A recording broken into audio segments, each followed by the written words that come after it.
Bien aimé, avant le monde Matthieu 13. Le royaume des cieux est semblable. Est semblable na filet qui na kati ya mai ba genre ba mbiso soseni ekangami. Mais lorsque ba pécheur ba na besoin mbisi ba ko uniquement ba bika non ba ko mbisi ba moni malamu pona ba bona bango. Alléluia. Musu sani ba boko na kati ya mai. Alléluia. Mai zane tes autres symboles timokili. Lorsque la parole est surprenante, mais ce n'est pas n'importe quel que ce message. Alléluia. Ce n'est que un souci de saisir la vie éternelle. Pour une véritable église, pour saisir le message. Donc, je vais vous dire, le royaume de Dieu encore, il est semblable à une graine. Graine,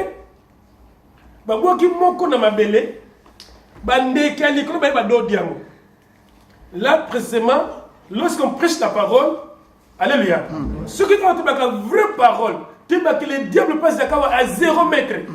Alléluia. Église est solo. Église, la parole pure. Le diable a 0 mètre. Qu'est-ce que la blague était? Attends, la parole, en France, Bandik. Alléluia. Babi monsieur quoi na ba pine ba épine. Ba épine. Ba pine. Ba ndontsube, ba épine, ba pine. Babi na biso wana ezaline ekwen incrédule. Alléluia. Les cœurs incrédules, bien-aimés, jamais qu'on saisit la parole, la vie. Parce que la parole est la vie. Automatiquement, au Kenam. Atta gangi, alléluia, alléluia, amen, amen, après Kenam. Balba, monsieur Kouini, na mabanga. Abi mabanga, tout femme, moyen, graine, ne peut sa vie. Alléluia. Les soucis de ce siècle présent, mouton comme dans ce souci à Mokili. Pour la génération corrompue, il y a gagné Mokili. La parole c'est quoi inga et qu'on peut s'inviter parce que les soucis de ce siècle présent et qu'on finalement. Alléluia. Mais quatrième, et quoi il m'a belle qui toque. Lorsque quoi inga, la une boumazani et qu'on bota et qu'on peut sa vie. Alléluia. Donc notre fan du boy, l'inga osa la mabele malamu. Oyo ceux qui s'aiment c'est quoi et paie sa vie. Linga oza na wuma malamu. Oyo ceux qui s'aiment c'est koti. Moi na botam vieillement. Alléluia. Amen. Donc, tu as le message Joanna, mais tu as deux parties. Mais souci dans les alliés. Tu parles c'est couronne. Mais tu comme la couronne était c'est que tu l'église et Christ. Parce que tu as deux types d'église sur la terre. Deux types de femmes. Moko la femme prostituée, alléluia. Na moko la femme vertueuse. Azana couronne, azana gloire. Alléluia. Amen. Alors, pour comprendre couronne, parce que la question de théologien, n'a beaucoup de chrétiens. Babi que tokola ta couronne. Mais on a vu que tokola ta couronne, mais toza na couronne. Église est véritable, ils ont déjà la couronne. Alléluia. Amen. Pour tout comme on a deuxième facteur, pour combattre les hommes, on a Apocalypse 3, verset 11. Yesu a dit, retiens bien ni couronne na yo en fait que ça. Baboto la moté. Donc comprendre que toi la couronne, mais ce qu'on a église, il faut battre la couronne na yo malama. Il va la couronne, mais couronne il faut battre la mot très bien. Enfin que ça ni baboto la moté. Alléluia. Et c'est que nous sommes lingato comme à moi. Mais pour tout comme place, il faut expliquer bien l'église. Femme rose dans la couronne. Et ça a quel genre il y a femme? Parce que vous avez des femmes. Alléluia. Amen. C'est bon? Ok, merci. Toujours le bel micro, tout expliquer deux femmes. Vous l'avez vu, toutes les deux femmes. Première femme, la femme prostituée. Il y a Apocalypse 17. Tout ça, on a mis colomique. 1 5. Alléluia. Tu as le deuxième type de femme. Bien que l'église. L'église, c'est l'Apocalypse 19, verset 7 à 8. Tout le monde a dit église, femme oyo. Femme oyo, la femme prostituée. Babé Zanin. Azali habillée nanim. Na poupoué. Poupoué Zanin. Bilamba lixia. Ya royauté. Deuxième, elle a dit bilamba écarlate. Alléluia. Ou c'est bilamba pour l'élixir. Il y a crochet. Babé va moni moi sur Zanin. Elle a dit ba bijou, paré d'or. Alléluia. Alléluia. Amen. Donc, par extérieur, il y a mon moi sur Wana. Tout ce monde qui est au sein bilamba lati. Alléluia. Il y a crochet. Babi n'a pas encore. Cette femme, la femme est Jézabel. Tout le monde dit, tout le monde dit, moi, sur maquillage. Faux cheveux. Alléluia. Amen. Donc, moi, par extérieur, c'est la beauté qu'on paraît que bilamba cher. Amen. Amen. Moutuma côté de Ézéchiel, frère français, pardon. Pareil, on a Ézéchiel 16, verset 15 à 16. Au moins, moi, si oyo. Moi, si l'olendo na ye. Ezana bilamba. Ezana luxir. Ezana bilamba royauté wana. Ezana beauté na ye. Paris extérieur. Pardon. Ézéchiel 16, verset 10. 15 à 17, 16, pardon. Ézéchiel 16, 15 à 17, 15 à 16 encore aussi. Ézéchiel 16, 16, pardon. 16. Non. Le 16, le verset 15. Tu n'as 16. Attends, chapitre, verset 15, hein? J'ai dit la parole de Dieu. Amen. Mais tu t'es confié dans ta beauté. Oh, alléluia. Amen. Cette femme, elle s'est confiée dans la beauté. Ok? Et tu t'es prostitué. Amen. À la faveur de ton nom, tu as prodigé tes prostitutions à tous les passants. Tu t'es livré à eux. Alléluia. S'il vous plaît. Maintenant, version, pardon. Version. C'est son version. Pardon, pardon. Pardon. Tu les as couverts de vêtements brodés. Tu leur as offert mon huile et leurs encens. Pour leur plaire, tu leur as offert un sacrifice, toute la nourriture que tu avais donnée. La meilleure farine, l'huile et le miel. Alléluia. Tout le monde comprend. Cette femme a tiré la beauté par extérieur. Alléluia. Qui toque mais tout le monde qui toque moi c'est qui toque moi c'est n'est-ce pas? Bizarre yo. Qui moi c'est bête tourner na beauté extérieure. Moi c'est bête tourner na maquillage.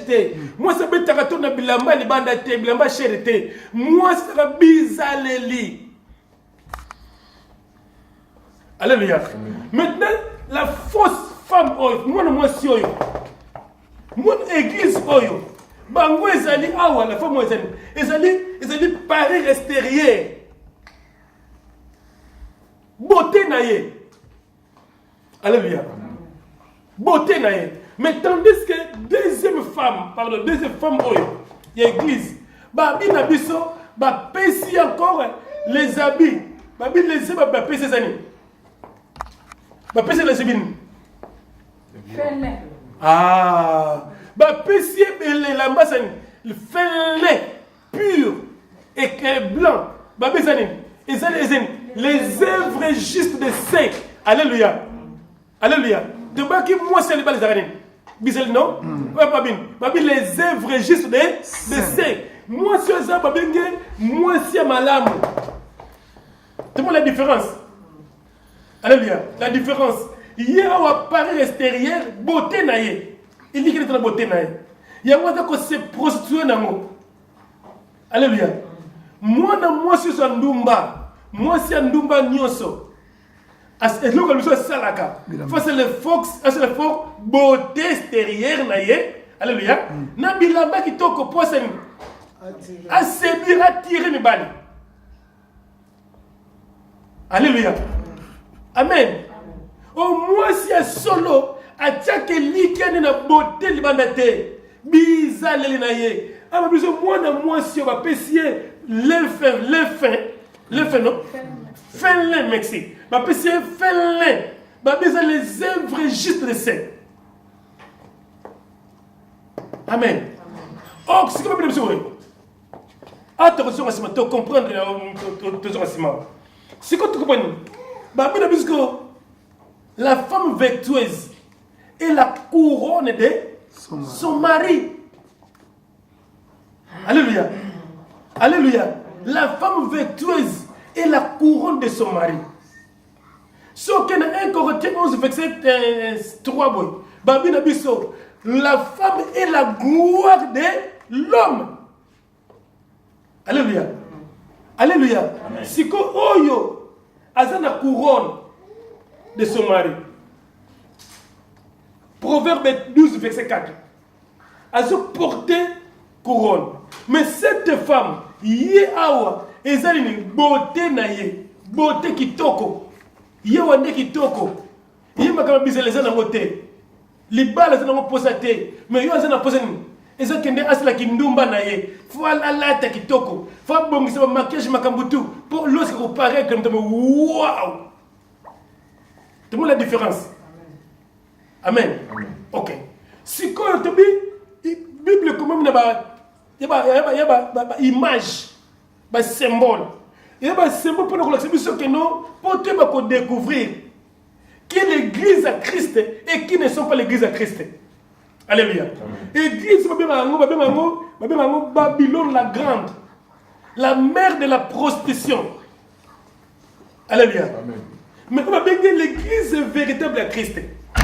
C'est que nous, dans la génération, dans la confusion. Parce que ça, tu as Babylone, la terre de Babylone. Babylone, c'est la confusion. Ah, Babylone, B. Ton atango, si tu as Makamba, Nzamba, Ndenga solo, il y en a dans le faux. Moutosa dans le faux, alléluia. Il y en a dans le vrai. Confusion le tout le monde. Alors, si qu'on est. Il y a l'église Oyo, pour Yesu. Moi, je suis couronne de Ndengenini. Azu couronne wana wapi. Alléluia. Ok. Donc, parce que l'église devient écrite à Christ. Tu fais les Zacharie, livre Zacharie. Zacharie 6, à partir de 9, Tina 15, c'est La parole de l'Éternel me fut adressée en ces mots. Tu recevras le don des captifs, Eldaï, Tobija et Jedaïja. Et tu iras toi-même ces jours-là. Tu iras dans la maison de Josias, fils de Sophonie, où ils se sont rendus en arrivant de Babylone. 11. Tu prendras de l'argent et de l'or. Et tu en feras des couronnes que tu mettras sur la tête de Josué, fils de Jochadat, le souverain sacrificateur. 12. Tu lui diras, ainsi parle l'Éternel des armées. Voici un homme dont le nom est Germe. Germera dans son lieu et bâtira le temple de l'Éternel. 13. Il bâtira le temple de l'Éternel, il portera les insignes de la majesté. Il s'assiera et dominera sur son trône. Il sera sacrificateur sur son trône. Et une parfaite union régnera entre l'un et l'autre. 14. Les couronnes seront pour Hélène, Tobija et Jedaïja, et pour Un, fils de Sophonie, un souvenir dans le temple de l'Éternel. 15. Ceux qui sont éloignés viendront et travailleront au temple de l'Éternel, et vous saurez que l'Éternel des armées m'a envoyé vers vous. Cela arrivera si vous écoutez la voix de l'Éternel, votre Dieu. Alléluia. Amen. Amen. Toka lisoloana. Bana Israël, tant bazaki na Babylone. Tu as l'histoire. Tant bazaki na Jérusalem. Nzambe atindi.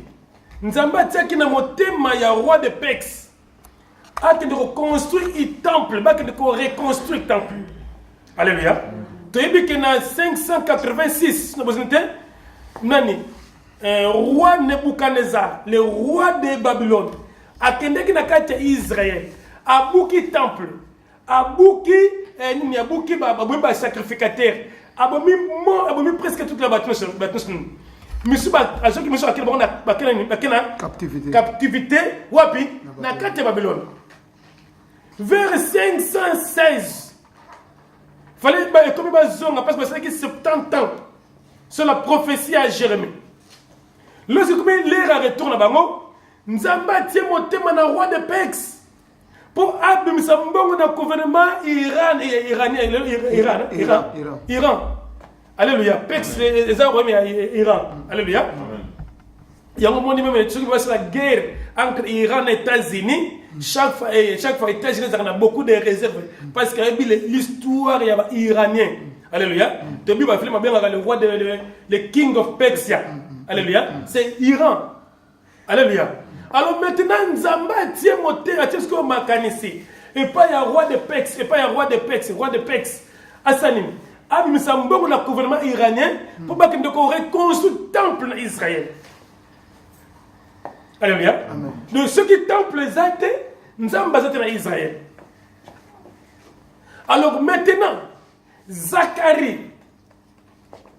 Zorobabel, Naba Estras, Agé. Groupe national. Dans le bazar qui n'a qu'à Israël, na Jérusalem, bah dit qu'on reconstruit le temple, bah c'est l'hôtel. Il est quoi arrivé que Nzamba yebisi maintenant Zacharie, allo bana monokona ye, ayebisa Zorobabel.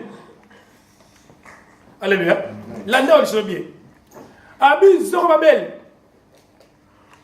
Akende na rencontre parce que il y a un groupe Zoya.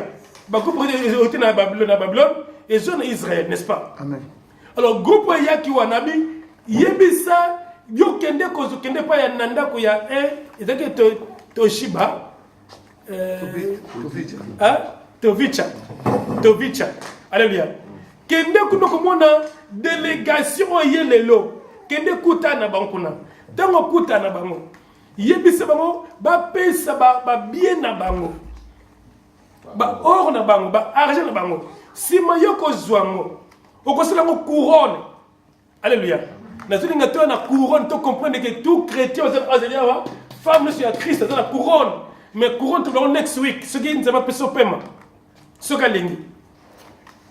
Alors, mbiluko ko zwana. Salango couronne. On l'a tourné mutuya Josué, maintenant quel Jehoshua. Alléluia. Alléluia. Jehoshua c'est comme Yesu, on te Jésus. Alors Josué oyo, tu vois on a Zacharie 6. Azal le même Josué, on a Zacharie 3. Et c'est quand on a Zacharie 3 babi que non Nzamba fandi, Satan azali na pandi, baboni Josué, allez Satan a quoi acquisé Josué pa Nzambe. Alléluia. Et ça Josué oyo. Josué le sacrificateur. Quand Josué, il y a Israël en Égypte. Alléluia. Dans les potes comprendre madame. Alléluia. Dans les Josué oyo. Oh, Josué oyo dans les type. Image, il y a Jésus-Christ, le Messie. On a bien un type, type. Alléluia. Balak c'est couronne. Et ici, cette couronne pour le sacrificateur, moi je suis. Tout le monde a Tochiba. Hélène, alléluia. Tout ce monde a couronne. Mais pour construire le temple, n'est-ce pas? Alléluia. Bon, qu'on reconstruit le temple. Mais tout est là comme ça. Après, tu connais bien? Ça va? Si ça va, c'est bon? La place, c'est quelle est là? Ça va? Ok, merci. Yebisa Zorobabel, Yebisa Josué. Bien que nous avons reconstruit le temple. Mais Yebisa Josué, Akende Koluka, un citoyen qui s'appelle Germe. Yende ako Germe, Yende ako selanga temple Yemoko. Alléluia. Yako selanga temple Yemoko. Ndenge zaliwana à cause de les souverains sacrificateurs, hein? Puis à cause de la couronne ya roi. À cause manager deux postes wana ye moko. Alléluia. Donc temple où ba Zorobabel va tomber qui va sala qui.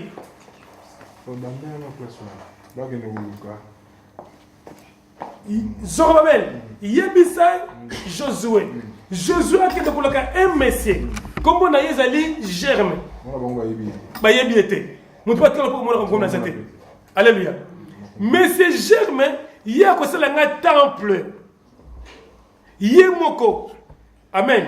N'allez pas comprendre le komoko. Premier temple, il y a Salomon.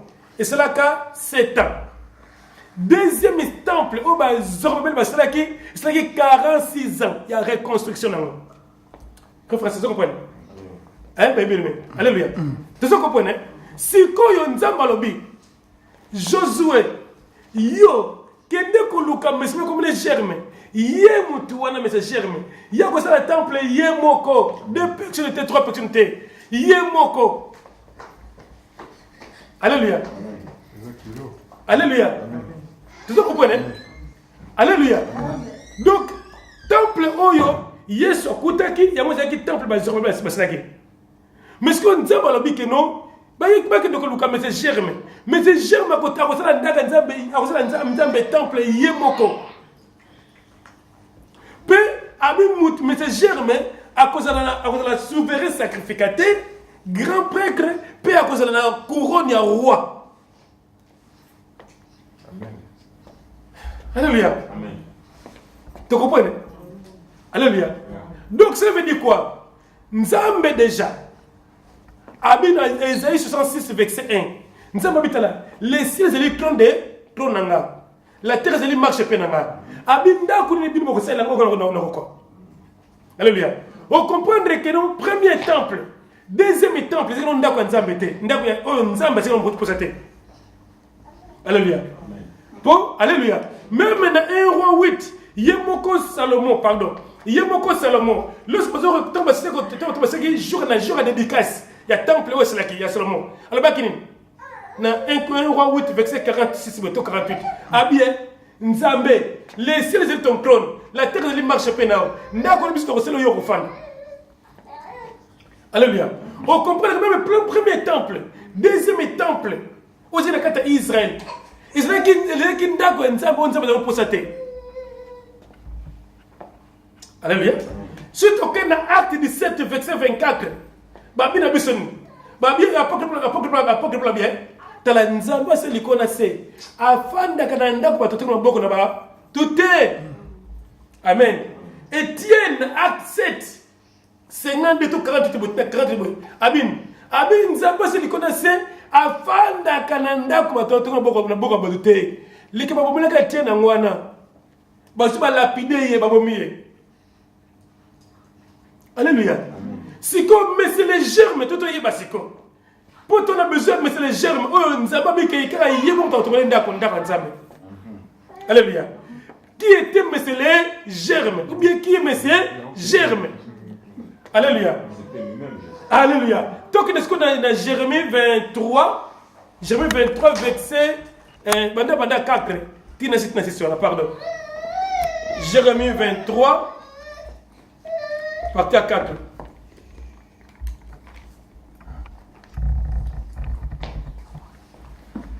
Jérémie 23, 4. Amen. Et la parole de Dieu. Amen. J'établirai sur elle des pasteurs qui les paîtront. Amen. Elle n'aura plus de crainte, plus de ténèbres, de terreur. Et il n'en manquera aucune. Frère, dit les pardon. Alléluia. Amen. Tu comprends ma cambo, tu vas bien. Hein? Amen. Amen. Frère Bandela, pardon. J'établirai sur elle. Pardon, Bandela, zone à 3. Yoka landa bien. Et je rassemblerai les restes de mes brebis de tous les pays où je les ai chassés.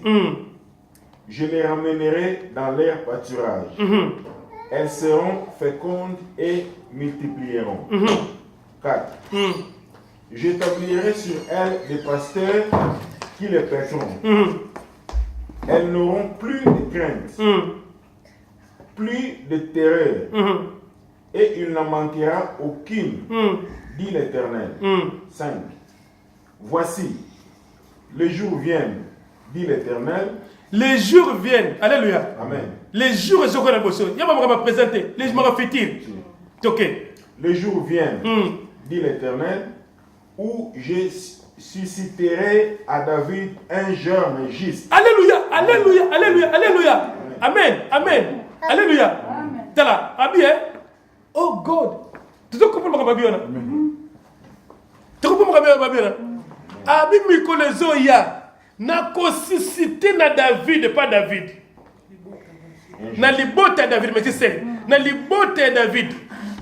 Les germains juste. Alléluia. Yamabino. Alléluia. Ah God. Alléluia. Tu y dans Matthieu 1, verset 21-22. Babi n'a besoin. Babi, Yesus Azan est na descendance ya David. Donc il ne sait pas promettre déjà que non. À cause des germes justes, na descendance à David. Alléluia. Qui est cet descendance de Jésus? C'est Jésus-Christ. Alléluia. Jésus-Christ est le germe qui germera. On va construire le temple Yemoko. Alléluia. Frère, continuez.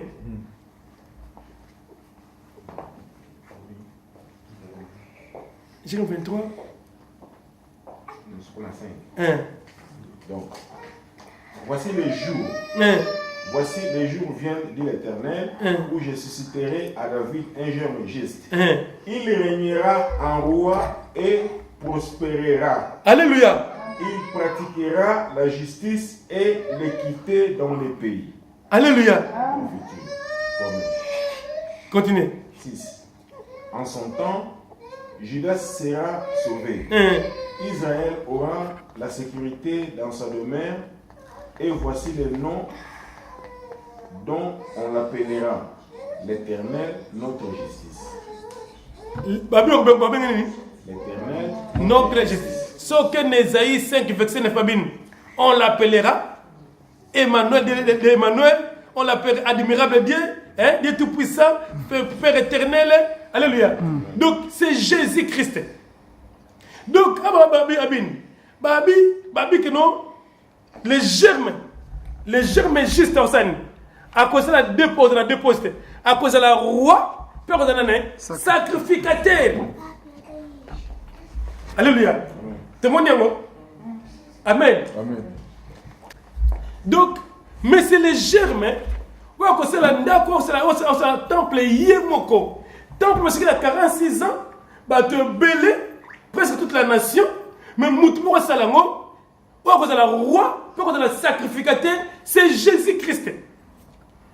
Alléluia. Amen. C'est Jésus-Christ. Si quoi, Jésus-Christ nous a tali nda à l'église, l'église va bébé la femme. Alléluia. Tout le monde a dit, tant que Jésus a yaki, il n'y a disciple. Dans Matthieu 16, verset 18. Jésus a dit, à tous les disciples. Bateau bani ponanga. Bateau bi que Jérémie, il a prophète boye, il a osé, il a prophète boye, il a gloire à Dieu. Babi na prophète ya mais bino bolobini. Bino bolia kananga. Bino boto bolobini. Alléluia. Pierre alobi. Abi yo osé le Messie Jehoshua. Messia, le sauveur de l'humanité. Oh, toute la terre va depuis la création de la terre. Alléluia. Amen. Abi yonde. Alléluia. Yesu atelier. Abengiye, yo resino bagri. Yo lende ba yesu bi. Na 18 na verset 18. Matthieu 16 verset 18. Yesu bi ne bo. Abine Simon Pierre, fils de Jonas. Alléluia. Amen. Alléluia. Abi, alléluia. Lende ba yesu bi. Abi Simon Pierre, fils de Jonas. Alléluia. Ay makambo lobi. Eza ni la chair, ni le sang qui t'a révélé, mais plutôt c'est le Père a révélé yo. Donc muta souffle makambo. Eza nzambe na likolo pona nini? Pona benga ki Simon Pierre. Abenge Simon Pierre, fils de Jonas. Jonas le nini? Colombe. Alléluia. Alléluia. Oh, la colombe, ils ont image à cet esprit. Alléluia. Amen. Donc, Pierre, Simon Pierre, alléluia, fils du Saint-Esprit. Amen. Alléluia. Alléluia. Maintenant, ce n'est pas la chair qui t'a révélé, mais c'est le Père qui est dans le ciel qui t'a révélé. Mystère. Parce que c'est ce qui m'a dit au Kangama. Moutma m'a pillé. Bayibaki makambo Zacharie au théâtre de Zakalbaki. Alléluia. Que les germes, à quoi germeront dans un temple. Si vous voyez, ils sont en contenir. Abisubou. L'andarbien. Quand l'histoire. Abine. Pierre. Alors on les combat ces mots. Pierre. C'est cette pierre. Je bâtirai mon église. Alléluia. Église, c'est celle qui était avant Jésus-Christ. Donc, le temple, premier temple, il y a Salomon. Dans le deuxième temple, il y a Zorobabel et Spasnaki. Alléluia. Siko, Yoko Makamisa Abisiko. Abine, Pierre, toi Pierre, c'est cette pierre je bâtirai mon église. Donc, na grec, Abine, Petros, Libanga Mouké. C'est cette Petras, je bâtirai mon église. Tu sais comprendre? Alléluia. Tu sais comprendre ça? Amen.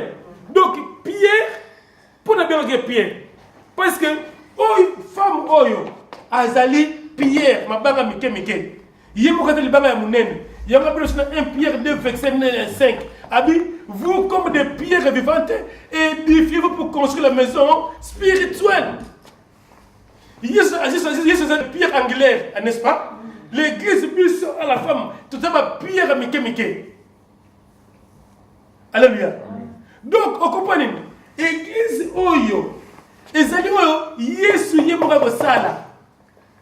Mais, premier temple, c'est qui est ma banga physique. Mais Yesu c'est l'église Ezali, et temple Ezali spirituel. Alléluia. Amen. C'est qu'au temple Oyo, il y a un moment, tant que Yesu n'a poussé 122 versets à Jean Nani, David a dit, Jésus dans la joie quand on me dit, allons dans la maison de l'Éternel. Mais si quand Yesu dans Matthieu 4, la femme samaritaine, l'été est arrivé, mais comme il y a ni dans le temple à Jérusalem, ni dans la Garizim, la montagne, et Sili, et comme il y a un vrai adorateur, il va adorer le Père en esprit et en vérité. Donc, il y a ce que ça se dit quand c'est mon thème, il y a ma bangate, ma bangate physique, matérialité, n'est-ce pas? Matérialité. Et comme mon bangate spirituel. Alléluia. Donc, tant que Zacharie, tant que Zacharie a prophétisé qui? A prophétisé qui? Sur les germes justes, ou à cause germer, en ce temple, c'était l'église. C'est que l'église, on est femme de Christ. Alléluia. Tu sais comprendre? Ça va? Ok. C'est comme tu dis que non, église à Jésus. Église. Parce que l'église, comme l'église est exactement ça, il ne dit pas Jésus Christ. Si cette pierre, je bâtirai mon église. Sauf que dans Matthieu 7, Sabine. Matthieu 7, verset 15. Abin, pierre angulaire. Abin, et mouton que ton anda, que la pierre yazali. N'est-ce pas? Amen. Tu peux te parler, non? Donc, yazali, pierre angulaire. Alléluia. N'a pas pierre. Maintenant, il y a pierre mouké. Faut ton anda, bâtir fondation, ils sont fondation. Maintenant, construit. Alléluia. Maintenant, cette église, la femme. Alléluia. Si comme femme, église, corps à Jésus-Christ. Deuxième partie. Alléluia. Ça va? Dans Romains 12, verset 4, nous qui sommes plusieurs, nous formons un seul corps. Comme nous avons église. Pendant que nous avons fondation de sel, nous avons alléluia. Alléluia. Pendant que nous allons essayer là. Si nous avons Jésus-Christ en fondation, si nous avons une église, ça veut dire que Pierre Mouké, ou Jésus-Christ. Donc, l'église, c'est l'église, nous autres, Jésus Christ. Et c'est là qu'un bâtiment, et c'est là qu'un beauté, qu'on a l'église, l'église, c'est lui batou. Batou. Oh, bah, ça veut dire, batou, ça veut dire, moko. Bah, comme il a carte à nous autres, Jésus Christ. Corps mystique. Corps mystique. Alléluia, merci. Alléluia. Église, c'est quoi? Si quand tu as là, bah, bien, frère, fais-moi là. Ephésiens 1, verset 19 à 21, 22, Moussa Fongo Ephésiens 5, verset 21 à 23, pardon. Tout le monde a qu'à corps. Avant les pasteurs et avant les apôtres, quand Jésus a dit c'est Pierre, cette pierre, je bâtirai mon église. Amen. Et puis Jésus a zassou. Pierre a sa fondation. Si on va rebâtir aussi cette pierre. Merci, la copaine. C'est ça, beaucoup. Alors, le but est que non, je bâtirai mon église sur 3 pierres. Ah oui, hein? Pierre. C'est que cette pierre, on va la dire, je bâtirai mon église. Je vais grec. Babi que non Petros libanga muke ngana Petras libanga munene. Donc succès libanga muke zali hein na ko bâtir ko le ko nga afin que la maison ça ni ils la construit. Alléluia. Il y a un moment na catholique non pierre ne yeso tonganda kanza me ko pierre ko ça pierre. Non. Les na nzoto Yesu Christ ne pierre encore ta kat na ye afin que la maison soit construite. OK. Alléluia. C'est bon. OK, tu continues. Dans Ephésiens 1, 19. Ok, je lis la parole de Dieu. Amen. Mais quelle est envers nous qui croyons l'infinie grandeur de sa puissance? Se manifestant avec efficacité par la vertu de sa force. 22. Il a déployé en Christ en le ressuscitant des morts et en le faisant asseoir à sa droite dans les lieux célestes. 21. Au-dessus de toute domination, de toute autorité, de toute puissance, de toute dignité et de tout nom qui se peut nommer, non seulement dans les siècles présents, mais encore dans les siècles à venir. Amen. 22. Il a tout mis sous ses pieds. Il a tout mis sous ses pieds. Waouh, j'aime ça. Et il a donné pour chef suprême. Il a donné pour chef suprême à l'église. Qui est Jésus-Christ. Alléluia. 23. 23. Qui est son corps? Qui est son corps? Alléluia. La plénitude de celui qui remplit. La plénitude de celui qui remplit tout en tous. Tout à tous. Alléluia. Amen. Donc, nous sommes Jésus Christ. Il y a une église. Alléluia. Il y a une église qui est l'église. Alléluia. Mais quel est le commission? Alléluia. Donc, Jésus Nazareth, Corwana. Même l'église. Les germains, temple ensemble. Il y a un moment même, avant de temps, avant de il y a un moment où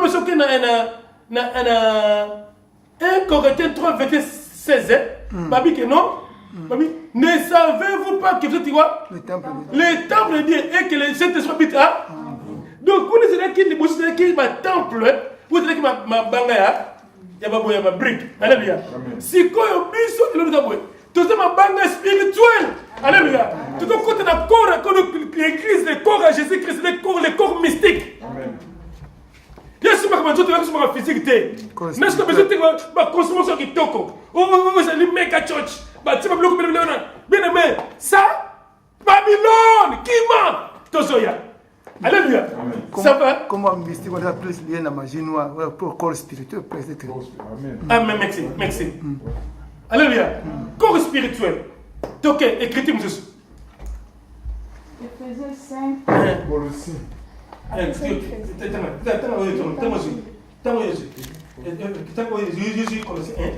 Verset 24. Colossiens 1, verset 24. Amen. Je lis la parole de Dieu. Amen. Je me réjouis maintenant dans mes souffrances Amen. pour vous. Et ce qui manque de souffrance, c'est Christ. Amen. Je l'achève en ma chair Amen. pour son corps qui est l'Église. Alléluia. Alléluia. Alléluia. Donc l'Église, c'est le corps à Jésus-Christ. Alléluia. L'Église, bien aimé, c'est le corps à Jésus-Christ. Mais tout qu'on faisait. Éphésiens 5, 22-23. Amen. La parole est dit. Amen. Femmes, soyez soumises à vos maris comme au Seigneur. Car le mari est le chef de la femme, comme Christ est le chef de l'Église, qui est son corps et dont il est le sauveur. Alléluia. Alléluia. Témoignez-moi, non? Alléluia. Donc, si on prend l'église, l'église est bâtiment de beauté. L'église est dit corps à Jésus-Christ. Il y a bien un corps. Alléluia. Le corps spirituel, corps à Jésus. Il y a bien l'église. Si koyo, tu n'as pas mon conseiller. Pardon. Tu m'as cassé le pardon. Tu as poussé ma canisse. Si koyo moni, tu peux bien voir comment on a un symbole. Si tu as une église, femme, tu peux parler à mon bien-aimé, pourquoi tu as une femme? Tu peux comprendre la dimension de ce qui ne s'appelle ce paiement. Alléluia. Femmes, soyez soumises. Comme Christ est. Pardon. Comme l'Église est soumise à Christ, qui est son chef. Alléluia. Donc, vous comprenez. L'Église est bien femme. Si le corps est corps à Christ, c'est bien l'Église. Ils ont dit corps spirituel. Si vous comprenez. Nous sommes spirituels. Asa pierre vivante. Amen. À côté de corps. Il y a un Pierre 2, verset 5. Vous, comme des pierres vivantes, édifiez-vous pour construire la maison spirituelle et amener des victimes spirituelles. Alléluia. Alléluia. Amen. Ce qu'on a 1 Pierre 2, verset 9 maintenant. Vous, la race élue, un sacerdoce royal, une nation sainte, dérachetée, pour annoncer le vêtement de celui qui vous a fait des ténèbres à son admirable lumière. Alléluia. Donc, église, oyo. Et c'est l'église. Il y a bateau, bazaba pierre.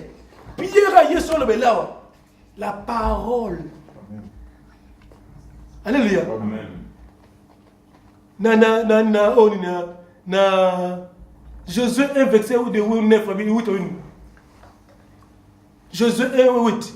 Que cet livre de la loi ne s'éloigne pas de ta bouche, mais de tes les jours et. Oh! Donc, tu vas dans le livre de la loi. Bato fait des quêtes dans la parole. Bango bato partir dans Korea Christ. Siko yoka. Babel absolu. Oyo Christ ça na ngoya wasani. Alléluia. Ba on peut ça, ba on pense expliquer le bas là dans l'église. Mon bas est comme Christ. Moi c'est comme l'église. Alléluia. Siko aboutissement mariage et ça qui bato bele comme mutu. Oh Yesu ça na ngoya wasani. Après, c'est pas moi, c'est naïf. Alléluia. Si tu sais que Babine, dans Zacharie, c'est ce que Babine. Babine, que non, les gens ont deux fonctions. Il y a une souverain sacrificateur, puis il y a roi. Alléluia. Alors, là, tu as couronne, il y a roi, puis on a un souverain sacrificateur. Si on a Hébreu, c'est verset 20. Babine, Jésus-Christ est comme le grand prêtre. Les souverains sacrificateurs, n'est-ce pas? Ce qu'on a dit dans le chapitre 10, c'est comme les souverains sacrificateurs, à côté de la croix, une seule fois. Alléluia. Si vous comprenez, les gens qui sont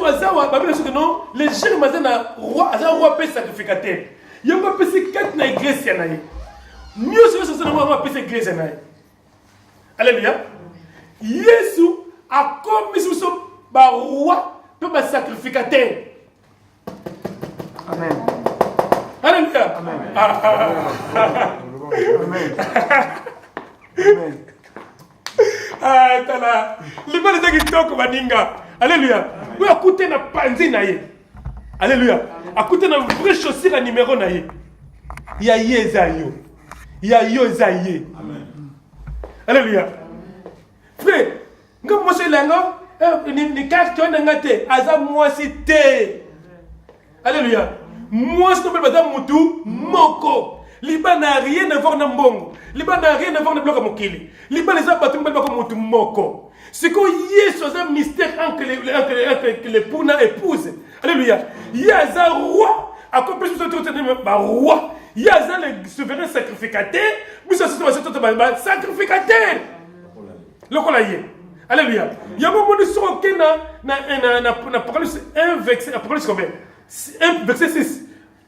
Dans la Bible corrompue, tout le monde, les mots, exemple, dans Louis II, alléluia, 1910, n'a refusé, n'a refusé, Babine, dans Apocalypse 1, verset 6, Babine que non, il nous a fait un royaume de sacrificateurs pour Dieu. Alléluia. Ça, c'est la corruption corrompue. Alléluia. Ce qu'on a Martin, en 1744, Martin le Boy, il nous a fait des rois et des prêtres pour son Dieu. Alléluia. Il y a un moment où la Bible pour ce que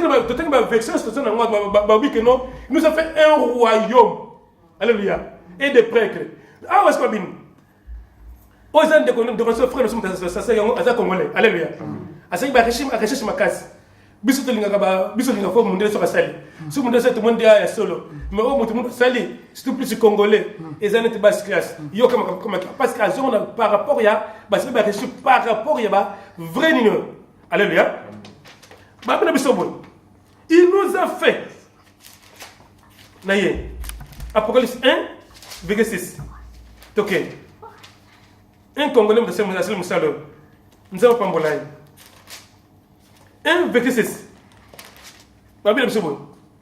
En lui dis-je, qui nous a aimés et qui nous a lavé de nos péchés dans son sang et qui a fait de nous des rois et des prêtres pour Dieu. Alléluia. Frère, nous sommes tous en temps. Si nous avons biso moni ndeko le comme tala congolais parce que le lingala. Amen. Non, verset 6. À lui, dis-je, qui nous a aimés et qui nous a lavé de nos péchés dans son sang et qui a fait de nous des rois et des prêtres pour Dieu. Alléluia. Amen. Faites ce qu'on réfléchit. Alléluia. Donc, mais c'est les gens de la couronne roi, mais c'est le fait sacrificateur. Les balles sur le moko, n'est-ce pas? C'est que le col a yeza époux, après c'est son épouse l'église. Nous sommes en amour. Il y a roi, nous avons fait quoi? Roi. Il y a les souverains sacrificateurs, nous avons fait quoi? Sacrificateur. Même si aucun n'a problème, c'est 10, verset 5. Il nous a fait des rois et des prêtres pour son Dieu. Alléluia. Donc on comprend dans l'église à Jésus, corps à Christ. Parce que moi je n'ai pas le but de faire comme mon moko. Maintenant l'église n'a Christ comme mon moko. Alléluia. Alléluia. Il y a un roi, il y a un roi. Il y a un sacrificateur, il y a un sacrificateur. Il y a un moment où il y a un membre à corps à Christ. Pierre roi de Nesso. Azamotei. Alléluia. Azamotei, mututu ateyaka. Pour nani? Parce que Aza Pierre vivante, Aza na la parole. Vineza la parole.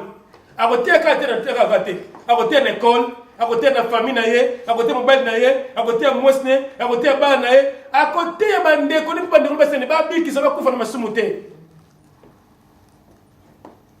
Alléluia. Nous avons passé qui m'ont uniquement pour l'église. Et Sili, nous avons passé les balles uniques pour l'église. Ce qu'on a sur la terre, il y a unique pour la raison. Pour nous passer test pour l'église. Et Sili, il y a un moment de vie. Il y a un moment de vie. Nous avons bien.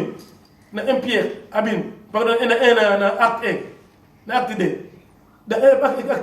Dans les derniers jours, je dévexerai mon esprit à toutes chair. Après, je vais vous passer. À mes serviteurs et à mes servants. Alléluia. Donc, tout basali awa. Le coup l'église est spirituel. Nous avons quitté ces quatre nabango son esprit. Alléluia. Pour ne pas servir. Ce qu'on a lu 1 verset 74, 75. Il nous a délivrés pour tout ça. Pour tout servir. Alléluia. De la quatre église à Jésus. Spectateur à Zalakate. Moutou nyoso aza acteur. Alléluia. Amen. Moutou motane te ngana sabla ka kunne ngana sabla ka kunne na zongi nanga. Na kina sabla na zongi te. Nano comme membre accord à Christ te. Nano comme église te. Alléluia. Amen. Nano comme moi si à Yesu te. Moi si à Yesu. Oda mobali, oda la moi si na corombi na corps à Christ. On est tous des femmes. Amen. Alléluia. Amen. Il y a quasiment un homme. Tu vois qu'est-ce qu'il fait et pas na moi c'est que faiblesse, la soumission. L'homme, l'autorité, la domination. Et si la domination est en définition, moi c'est un peu mal. Alléluia. Amen. Alléluia. Donc pour dire que l'église yango, maintenant l'église oyo, babik aza la femme vertueuse. Alléluia. Aza la femme vertueuse. La femme vertueuse, aza n'a besoin de par l'extériorité, mais les œuvres. Alléluia. Amen. Et le c'est pour ça que la différence, dans moi c'est solo, et ça les œuvres, mais ça n'a yé. Bizal n'a yé ou te katara likambo. Amen. Frère, dans le vie, après soit là où moi aussi, faiblesse, n'a l'homme, faiblesse n'a jamais. Ok, merci. Babi n'a pas soumission. Babi n'a pas Psaume 103, verset 11. Babi que non, Dieu nous a formés de la poussière de la terre. De tout ça inutile. Alléluia. La faiblesse à moi. Tout ça rien. L'homme, définition de l'homme est infini, n'est-ce pas? Donc, ça faible, ça pas. Tandis que nous avons infini. De faiblesse à moi.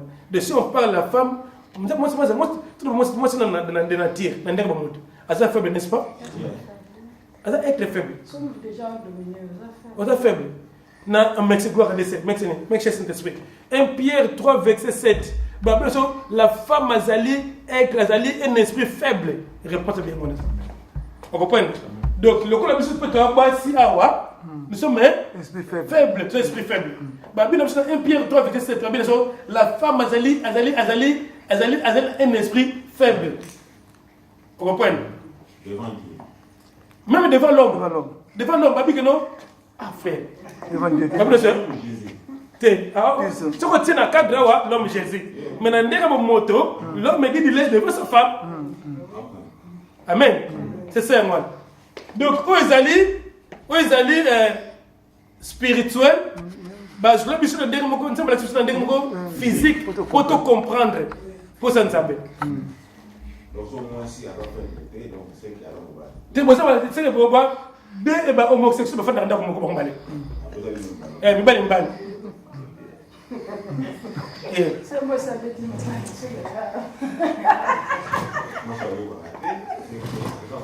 Deux va faire dans le monde balé. Alléluia. Alléluia. Tu m'as comme toi sur là wa. Il y a deux qui vont biso. Alléluia. So comme la chose moi dans nzamba solo. De ce pays n'a yo, ils ont complètement changé. Alléluia. Ce qui n'a pas changé, non, non, comment on a zambé, non, comment on a corroté. Vous avez l'église, vous avez musique, vous avez kosana, vous avez eu à trouver mon place one. Vous avez kosana nous allons avoir. Alléluia. Ah, donc, c'est le oh, il y a ça, non, à PCB, tout ça. Si quand il y a le messager à Zacharie 6, Babine, alors là, il faut couronne. Vous comprenez? Couronne est présentement une royauté, n'est-ce pas, non? Qui est roi. C'est quand il nous a fait des rois et des sacrificateurs, ça veut dire nous avons aussi notre couronne. Amen.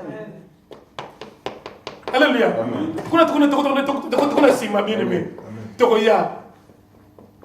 Alléluia. Faut ce qui moi c'est en bas là. À côté pour appareil na bango. Et lengi moko za na quartier ningana. Alléluia. C'est la joie d'endrandenga. Alléluia. Justement, à une identité moko.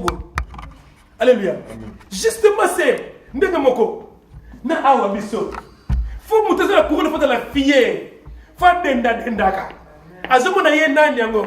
Yena ne te na couronne de faut na fille na lolendo. Ki ba bengoni. Faut na lolendo na ngai. Alléluia. Qui sakata na ngate qui sakata me lolendo. Alors on est bien. Itala comme yeba oyo zali za très important. Ça te na biso.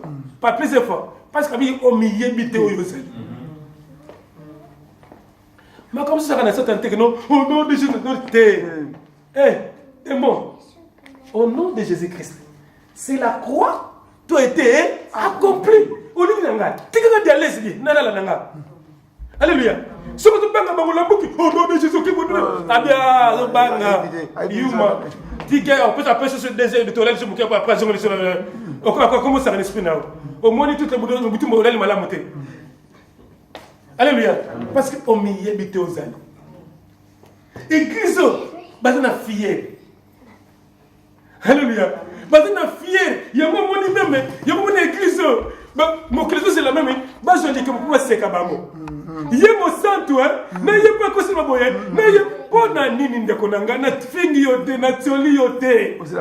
Pourquoi je ne sais pas malheur à telle année j'étais ndanga. Mais attends malheur il y a quatre nanga bien aimé. Il y a bien que le malheur il y a quatre na biso mais vous savez. À côté des frères bien aimés. Amen. Alléluia. Cette information comme quoi cette information. Arrête va quand bien aimé. Alléluia. Aza mwana mwite wa tikote akwa ya kufona te. Ana besoin de mosen. Ebika. Aza alinganga. Alléluia. Mon chouchou d'amour, je l'aime. Tant que moi je respire, je l'aimerai encore davantage. Bien aimé, c'est ça, l'église d'amour. Maintenant l'église on peut dire femme. Femme on la couronne. Katinaï. Femme on vivre par rapport à la parole. Dans beaucoup de femmes des institutions, la loi, n'est-ce pas? Moi, je suis à côté d'accord à Christ par rapport à la parole les œuvres des saints. Il y a un côté de la carte, il y a un côté de la carte. Ce que c'est le commun, le bande, le scène, au Kobima, au fond, au côté, parce que même Dagan, Mouningane. Alléluia. Il y a un peu de ça, les œuvres des saints. Les faits bizaleli moi c'est les balles zaka bizaleli ma Bible sur la femme vertueuse à la gloire de son époux Jésus sur son épouse a-t-elle aussi fait la bien voilà ma femme dans ma zalione alléluia si qu'on voilà l'église bien encore à Christ oh Christ dans moi petit église. Alléluia. Amen. La femme vertueuse. La femme est la couronne de son époux. La femme est la gloire de son mari. Église à Yeshua. Par rapport à la parole. C'est quand tu regardes moquer ton ketchekote. Alléluia. Tout ça la comparaison. Oh yo, tant que Yeshua s'est dit d'Akanzambe. À cette église d'ailleurs. Satan a fait aïe. A sali son église. La bengue femme et la femme. Maintenant la différence c'est pas ces bandits. Alléluia. Il y a des femmes et des femmes. Il y a des femmes et des femmes. Il y a des femmes et des femmes. Il y a des femmes et des femmes. Moi, c'est ça.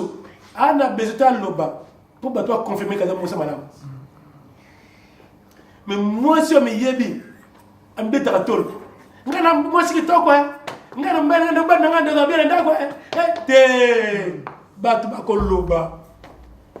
Parce que ndaku ya mwana mwasi alibala solo batu bayaka na ndaku batu bakenda koloba.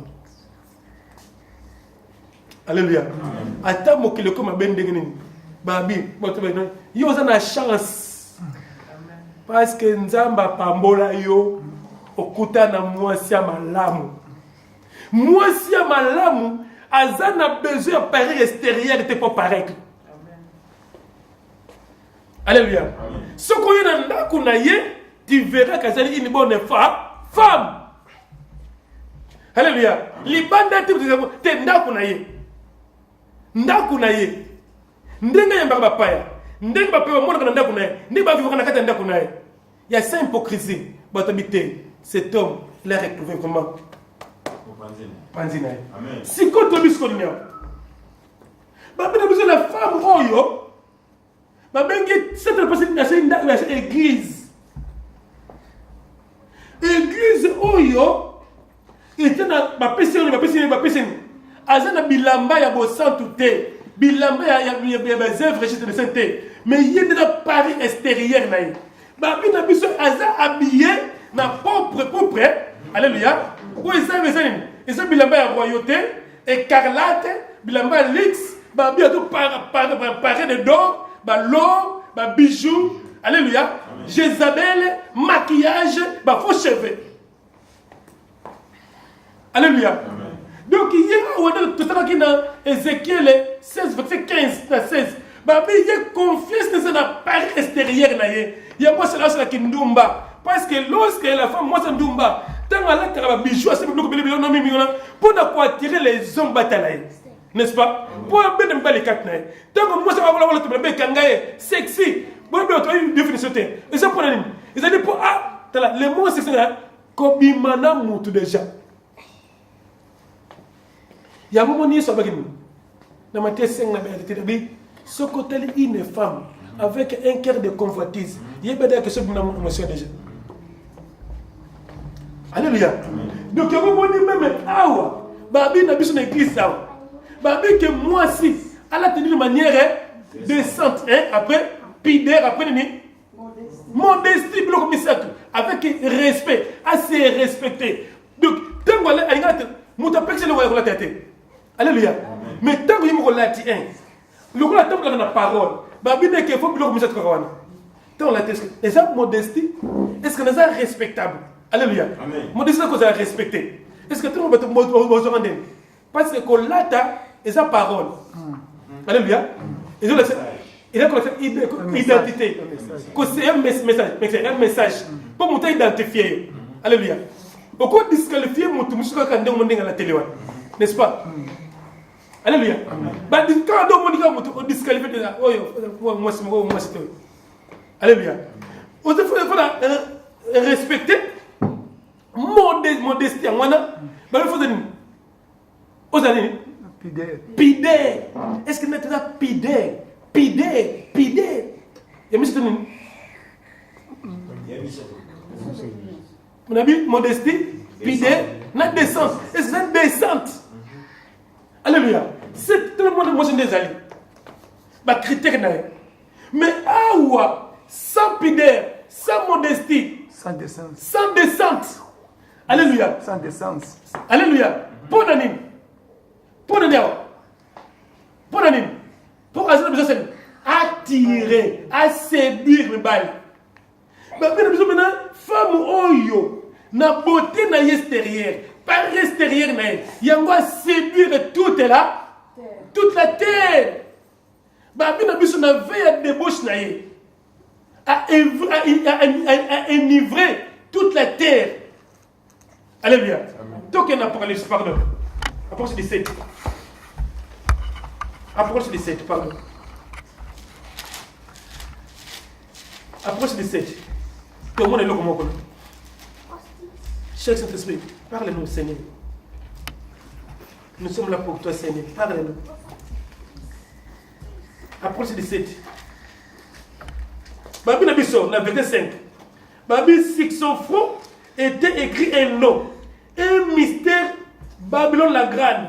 La mère des prostituées et des abominations de la terre. J'ai vu cette femme ivre du sang des saints et du sang des témoins de Jésus-Christ. Pardon. Alléluia. Tout le monde dit alléluia. Amen. Moi si oyo. Babé a dit maman ya basi anduba nyoso. Ye mutu ankene toute la terre. Na nini? Na kindumba na ye. Alléluia. Amen. Tout le monde dit amen. Babé si ko kino, babé moi si on a mystère. Mystère nini? Babylone la grande. La Babylone la grande. Yoka, tourne bien. Pardonne bien. Mystère de la Makabe Bombaba. Ce n'est pas n'importe qui à quoi. Des chiffres. Alléluia. Donc, moi si oyo.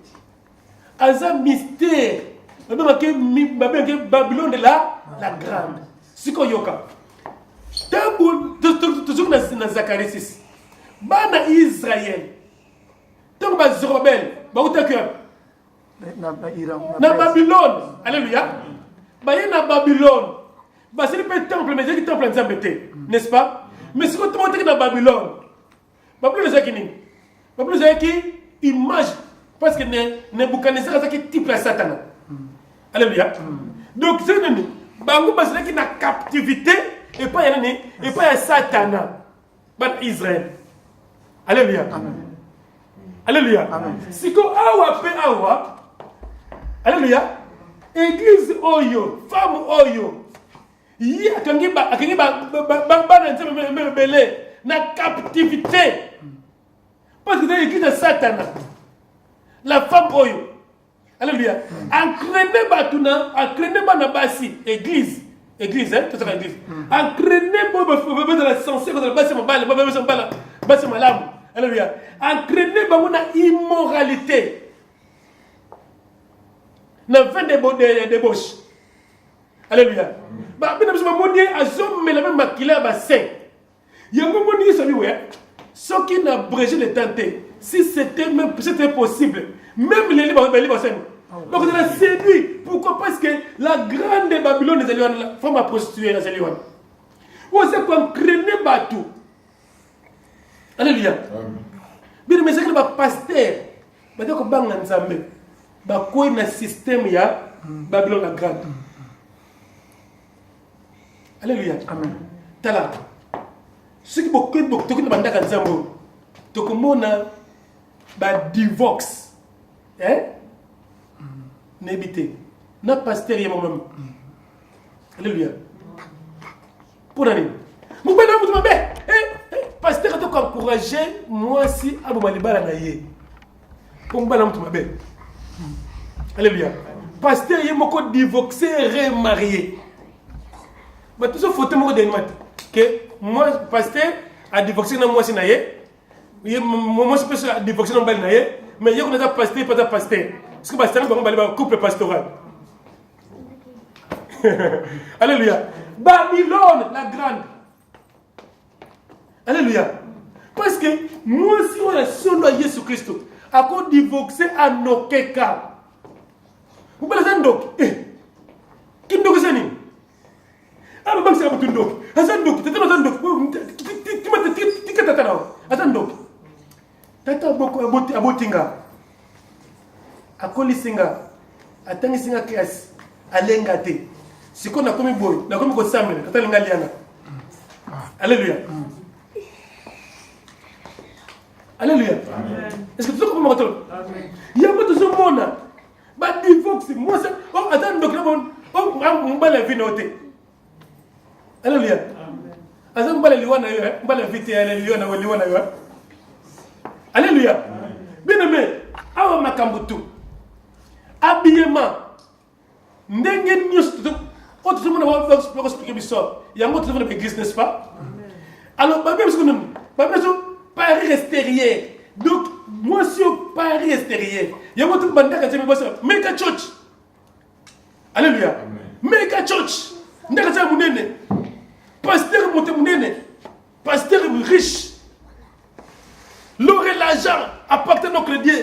Mais il y a beaucoup de Dieu, Jésus-Christ, ce que nous avons, il y a beaucoup de terre pauvre. Vous voyez bien, alléluia. Bon, ça me semble pas sentiment d'animation, il y a sur la terre pauvre. Il y a sur une sorte pauvre. Ça, merci, ça m'intéresse. Pour que na Jérusalem, comme on a à quoi on sert Anne. À mettre Anne. À que Anne malem, à quoi ma cas. Tant que ma charge est là déjà. Alléluia. Est-ce que tu comprends?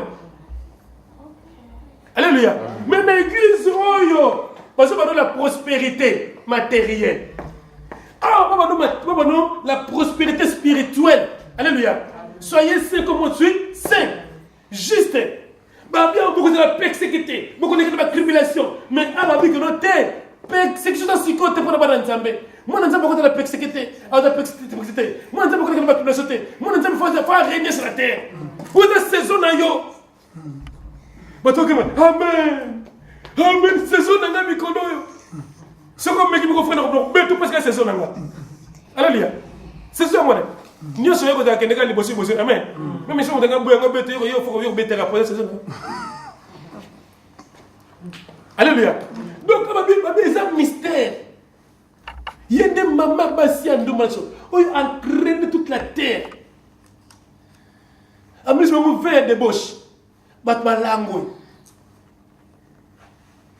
Alléluia. Alléluia. Ndaka nzembe, babi. Ah, ndaka nzembe tembe la mbongo. Ceux qui me peuvent ndaka nzembe tembe la raté. Ah, tembe la mbongo. Yesu c'est mbongo. Ceux qui ndaka nzembe c'est l'église ya Yesu. Alléluia. Yé moko pauvre, c'est la terre. Alléluia. Yesu c'est mbambari. Tala awa angaye. Yesu misi madame discipline. Yesu moni riche azoya. Babi, je ne me connais l'excès. Ayabi, maître, que fait-il de bon pour hériter le roi? Et ça bien, que ne pratique la loi. Abi c'est la ronios. Tout ce monde a tout sakai. Papa non tout sakai. C'est la bonne cause. Na iba non mutana iba katana na neuf habite neuf. Tant 1 2 3 4 5 9 tabet tout. Pierre a zela toi na Jacques a zela toi tama na Yesu ma akusata neuf te. Kao pum. Pour na kata Israël ko seni ko seni neuf loi. Foza. Na tango wana mais tipo na riche abeta neuf. Pour na nini? Parce que na bana Israël. Bébé que non, sont les termes 28. Babi que non, ceux qui ont aussi nzambe, ont aussi la loi, ils ont la riche. Nzamba pourquoi bimona na yo, ta ba banyam. Bako bien, on a beaucoup belle riche. Yesu soyez. Tato mbala l'église soyez. Ayo ki mutabiti neuf, Pierre Kao. Jacques Kuna. Zebede côté kuna ko poser ko présenter. Yesu talia, Yesu babi, Yesu asependa mutu wana. Atuni Yesu. Yesu kanini? Yesu na dixième. Tipo ngatem na waza Yesu. Face à Yesu. Siko yebi sana. Dixième minute. Pour yemto Yesu otaka kotango. To sama ate sala. Na sala. Laisse. Makamba ba kosa kate parce que Yesu a asependa na mutu wana. N'est-ce pas? Yesu abine. Était le dixième. Jana bo ba. Parce que nous t'entendons ouais Pierre, nous kosa. Au moins, il faut que tu aies un bandage dans mon life, mais il faut ventiler. Tu as un monde qui est à neuf. Tu as un peu. Mais il y a dixième. Qui est de côté qui va bien à Yonioso. Alléluia. Ce côté qui est en haut. Changer de complexité. Mais comme on peut pas, bola. Après, il y a Hollandanga pour la vie éternelle. Pierre va tomber. Pierre t'a tombé qui jouera plus bon, bah oui, Jonah qui est avec beaucoup de regrets, n'est-ce pas? Tu vas te dire que Pierre va te dire que Pierre a beaucoup de courage. Dis bon, ça va. Tu as qu'une expliquer Jonah. Tu as qu'une expliquer Jonah. Ok? Avec un neuf loi, na kata Israël. Même si on ne peut pas sacrifier, tu vas mettre un autre, mais avec un neuf loi. Si on te met un neuf loi, il y a bien encore beaucoup d'embêtés. Faut que tu aies bien dit sinon agir pas na jusqu'à landayo ndé mutala ko ma pauvre landayo siko yebisa biso netinga na comprendre nga pêche ba zebede oyo ba travailleur na nga ozoki ba pas na nga n'est-ce pas oh Mais si on dit que non, si on bise ton d'accord, si on bise ton zoanine, tu organises pas dans le détour. Pour nous dire on va gâter sur le quoi. Tu faut le conseil là non. Jacques Abinet, il y a mis ça moto. Il y a mis ça, c'est bien bien, il y a mis ça. Mais belle là. Tout cela gâteau comme madame sur le top ça. La telle. Look c'est bon. Ça qui mystique hein, type atom matin. Abanga te. No moda roi. Oh qui ça yo. Pira facha. Azeli no kande ne matin sur lui. On dit bon ndanga bon. Comme un siècle présent. Vous vous sentez. Jusqu'à venir. Amen. Alléluia. Amen. Hein? Amen. Ok. Ce que tu as dit, c'est que Jésus a créé, n'est-ce pas? On va te dire. Au centime, nous avons la terre. Alléluia. Yes, il y a une pierre, lapidée dans l'an 67. Pauvre. Alléluia. Pauvre. Jacques. Pauvre, Nani, pauvre, Jean. On va dire qu'on fait une prison Jésus Christ. Il y a une prison dans Patmos. Qui a fait la maladie. Alléluia. Alors on parle de la bénédiction spirituelle dans les lieux célestes. Mais pendant que tu fais de cette terre, nous sommes dans la scène. Et comprends-moi. Alléluia. Pas forcément pour ma bénédiction. Alléluia. Tu gagnerais ton pain de ton visage. Frère, mais c'est quoi Jésus tout le temps avec la mort que non, beaucoup d'obstacles, donc à l'attaque qui m'a pris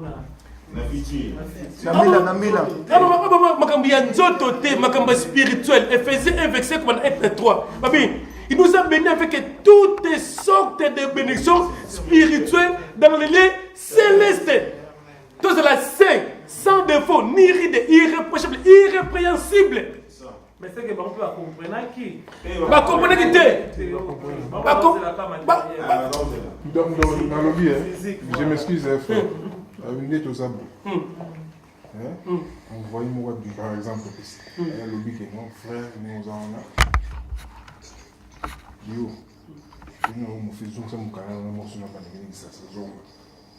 Vous comprenez? Mais au bout il y a naki bo moto bo pour fâcher ma moto ma na zokla on li wa moto mo ma be et puis boke na ça on a payé bango OK ça musala nzambe o nginda te pas si o mo na bene ki kuna to besa par exemple de parenté non ça va genre mo ya va ndengwana ça blague c'est pour ça mon spiritualité pour comprendre mais bon Pierre wana ba Pierre alléluia ba Pierre na ba Jacques ba connaître ba comment tu erreur pe bo en tant que batou.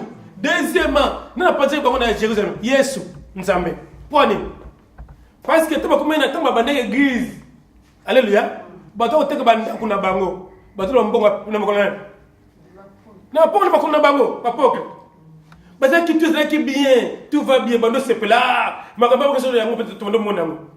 Alléluia. Batou, il y a premier jour 3000 personnes. Deuxième jour, plus de 5000 personnes.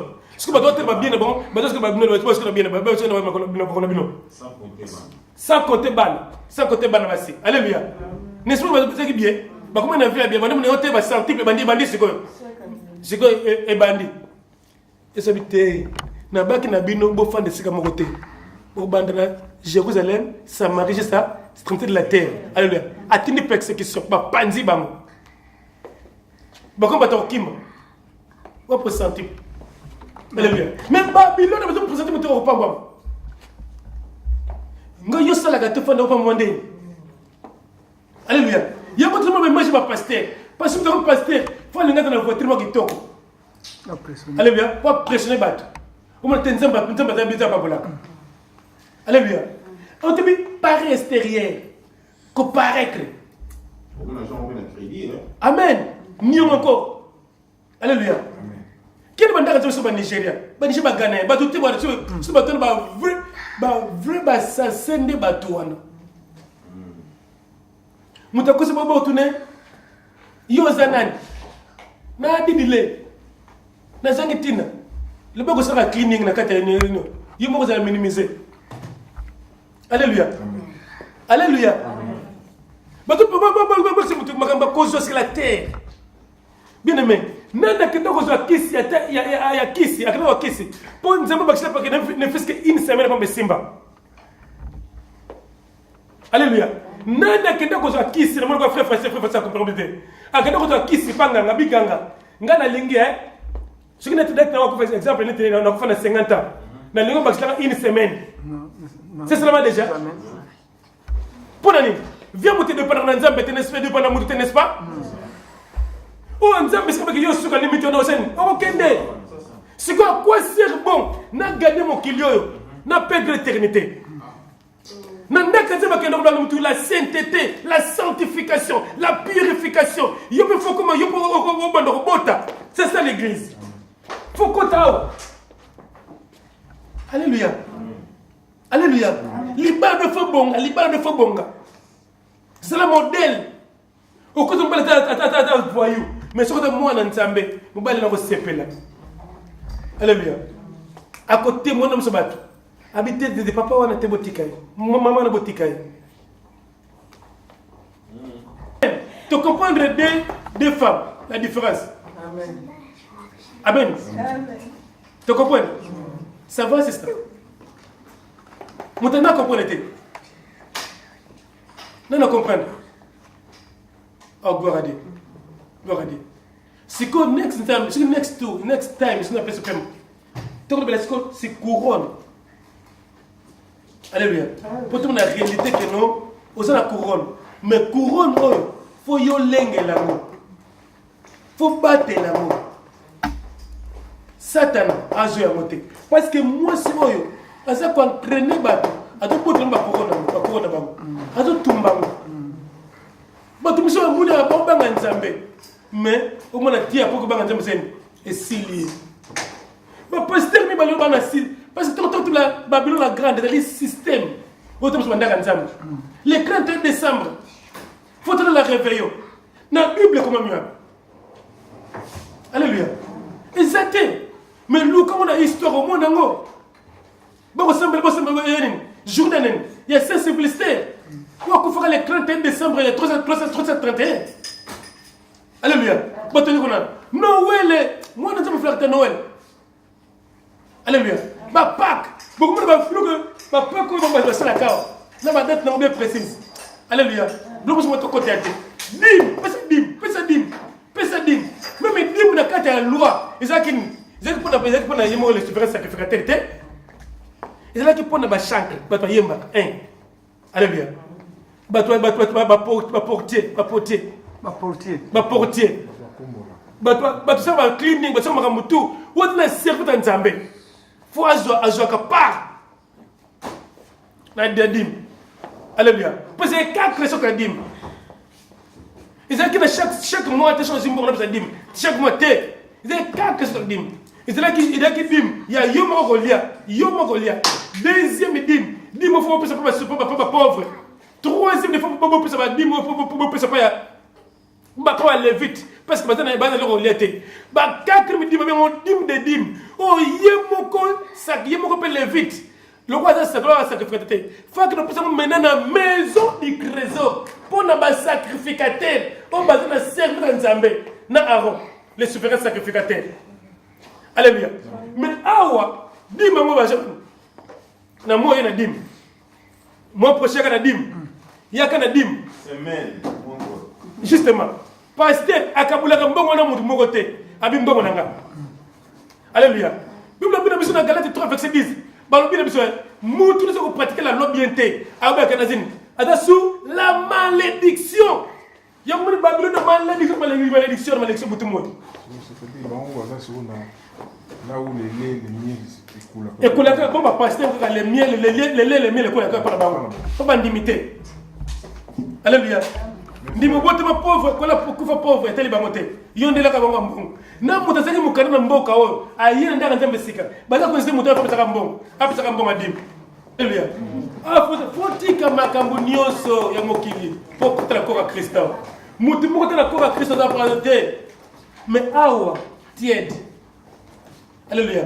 mutu banda ndaka nzambe ki sape akufa sape alléluia mutu aka beta mutu kula tenga beko muyibi mutu bote mutu yeye ko nambaka mu akamu muyibi akufi muyibi bazo benge frère alléluia bazo benge frère okomona tu ba musique exemple on a na ministère ya koyemba ezalaka na bi pesa nga vexé les na ministère koyemba